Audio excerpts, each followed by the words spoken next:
Kada dobijemo zadatak, izračunaj površinu kvadra ako je a jednako 7 cm i 5 mm, b jednako 11 cm, c jednako 1 decimetar i 4 cm. Pre početka izračunavanja površine moramo naše jedinice mere da dovedemo na istu. Po mom savetu o pretvaranju jedinica mera uvek dovodimo jedinice mera u najmanju ponuđenu. U ovom slučaju to je milimetar.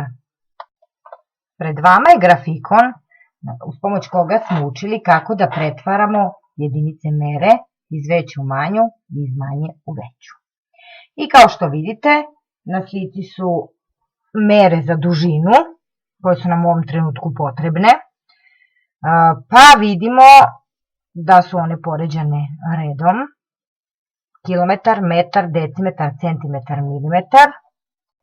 Pa ćemo se sada baviti jedinicama manjim od metra. Vidimo da od metra do odmah sledeće prve tačke decimetar ima 10. Takođe od decimetra do centimetra ima 10. Takođe od centimetra do milimetra ima 10.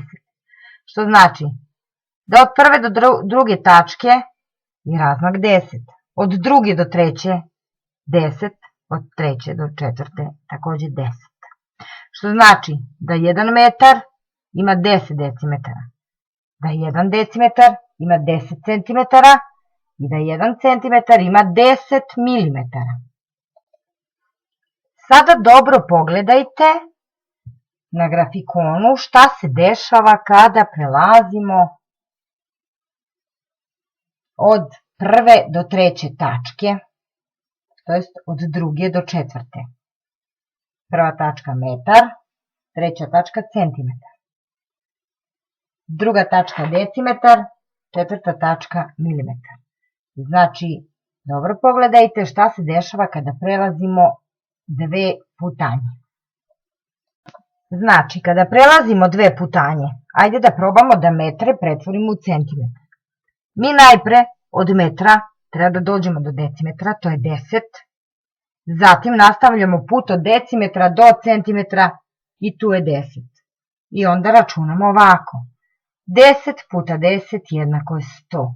Što znači da 1 metar ima 100 centimetara.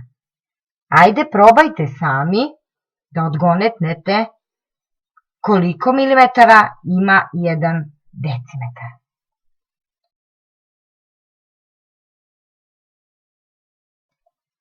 Ako je vaše rešenje 100, onda ste u pravu. 1 decimetar ima 100 milimetara. Ajde sada da vidimo kako je to kada putujemo od metra do milimetra. Na putovanju, kada krenemo od metra, imamo stanicu kod decimetra, kod centimetra i na kraju putujemo do našeg odredišta, to je do milimetra. Mi ćemo od metra do decimetra preći 10, od decimetra do centimetra još 10, od centimetra do milimetra još 10, a to je 10 puta 10 puta 10, a to je 1000. Što znači da 1 metar ima 1000 milimetara. I to je uvek tako, sada, uvek i zauvek. Da se mi sada vratimo na naš zadatak. Rekli smo da 1 cm ima 10 mm. A je 7 cm i 5 mm, što znači da je 7 cm 70 mm, još ovih 5 mm, to je 75 mm. Tako je naše A 75 mm.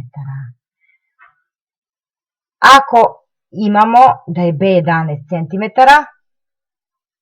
puta 10, znači to je 110 mm. To jest 11 cm jednako 110 mm.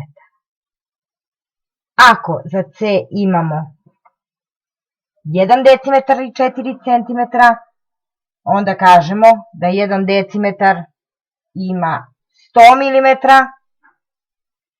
i ovih 4 cm imaju 40 mm. To je ukupno 140 mm. Tako smo dobili sada sve jedinice izražene u milimetrima. Sada možemo da radimo zadatak.